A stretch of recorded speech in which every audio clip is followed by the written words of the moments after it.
I spent 4 years building my company's entire digital infrastructure from scratch, only to be fired for a lack of productivity 2 weeks before my stock options vested. You won't believe the level of malicious compliance. I used to watch the entire system collapse from a beach in the Philippines. They thought I was a babysitter for a server that ran itself, but they forgot that I was the one who taught it how to breathe. Let's set the scene. I was the lead information systems architect for a mid-sized fintech firm. I was making around $220K a year, which sounds like a lot until you realize I was working 60-hour weeks to keep our data secure.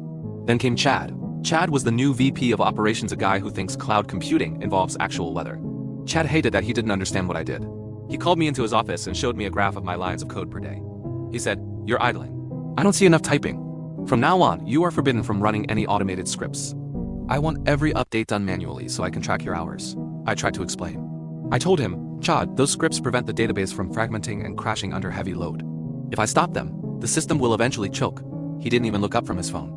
He just said, "Stop bothering me with technical excuses. Just do what you're told." Fine. Malicious compliance engaged. Day 1. I disabled the auto-clearing cache script.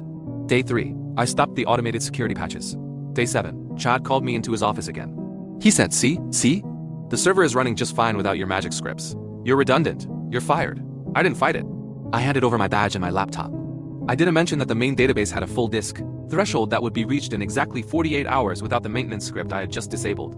I flew out the next morning for a long overdue vacation. Friday, 4:55 p.m. I was sitting at a restaurant having Korean BBQ when my phone started vibrating like a jackhammer. It was Chad. 17 missed calls, 43 text messages. "The website is down. Clients can't log in. The database is showing a critical error. Help." I finally answered on the 50th call. I could hear sirens and people screaming in the background of his office. Chad was sobbing. "Please, I'll double your salary. Just log in and fix it." I took a slow sip of my drink and said, "I can't, Chad. You told me I was redundant. You also told me to stop messing with the scripts because it was a waste of company time. I'm just respecting your boundaries." He screamed, "It's deleting the temp tables. We're losing millions." I replied, "Sounds like a lack of productivity on your end. Good luck." I hung up and blocked him. By Monday, Chad was fired. The company lost 4 major clients and roughly $6 million in 48 hours. They tried to hire me back as a consultant for 5 times my old rate. I told them I'd consider it after I finished my vacation. The lesson here?